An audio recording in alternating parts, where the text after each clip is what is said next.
বারুইপুরে সকাল সকাল ভোট প্রচার করেন সায়নী ঘোষ। অষ্টাদশ লোকসভা নির্বাচনে চলছে সারা ভারত জুড়ে। পঞ্চম দফা ভোট শেষ হয়ে গেছে ইতিমধ্যে, আর 2 দফার ভোট বাকি আছে এখনও। যাদবপুর লোকসভা কেন্দ্রে নির্বাচন হবে আগামী 1 জুন, যেটা শেষ দফার নির্বাচন হবে। সপ্তম দফার নির্বাচনের আর মাত্র হাতে গোনা কয়েকটা দিনই বাকি। হাতে যে কটা দিন আছে, প্রত্যেকটা দিনকে অত্যন্ত গুরুত্ব সহকারে নিচ্ছেন সমস্ত দলের প্রার্থীরা। নির্বাচনী প্রচার চলছে জোর কদমে, কেউ কাউকে 1 ইঞ্চি জায়গা ছাড়তে রাজি নয়।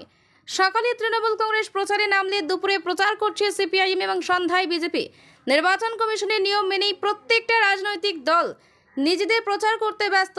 সকাল থেকে বারুইপুর পৌরসভার 12 নম্বর ওয়ার্ডের প্রত্যেকটা অলিগলি টোটো করে প্রচার সারেন যাদবপুর লোকসভা কেন্দ্রের তৃণমূল কংগ্রেস প্রার্থী সায়নী ঘোষ। সায়নীর প্রচারের সঙ্গী ছিলেন পশ্চিমবঙ্গ বিধানসভার অধ্যক্ষ বিমান ব্যানার্জি।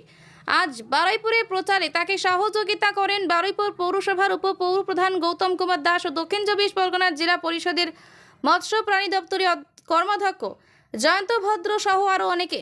সায়নী ঘোষ বলেন, 73 দিন প্রচার করছি, মানুষের বাড়িতে বাড়িতে গেছি, পায়ে হেঁটে প্রচার করেছি, মানুষের আশীর্বাদ চাইছি, খুব ভালো সাড়া পেয়েছি, মানুষের সহযোগিতা ও আশীর্বাদ পাচ্ছি।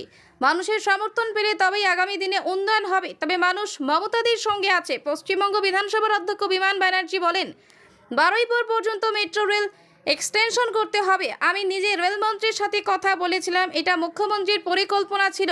সরকার পরিবর্তনের পর এটা ফলপ্রসূ হয়নি। মুখ্যমন্ত্রীও চেষ্টা করেছেন, আমরাও চেষ্টা করেছি, কিন্তু এখনো পর্যন্ত কাজটা করে উঠতে পারেনি। সায়নী জিতলে আগামী দিনে বারুইপুর পর্যন্ত মেট্রো রেল এক্সটেনশন নিয়ে লোকসভায় জোরালো লড়াই করবে। আশা করি সায়নীর মাধ্যমে আমরা এই কাজটি করাতে পারবো। যাদবপুর লোকসভা কেন্দ্রের তৃণমূল কংগ্রেসের প্রার্থী সায়নী ঘোষ 100% জিত। নিউজ প্রাইম টাইমস, আপনাদের সাথে, আপনাদের পাশে।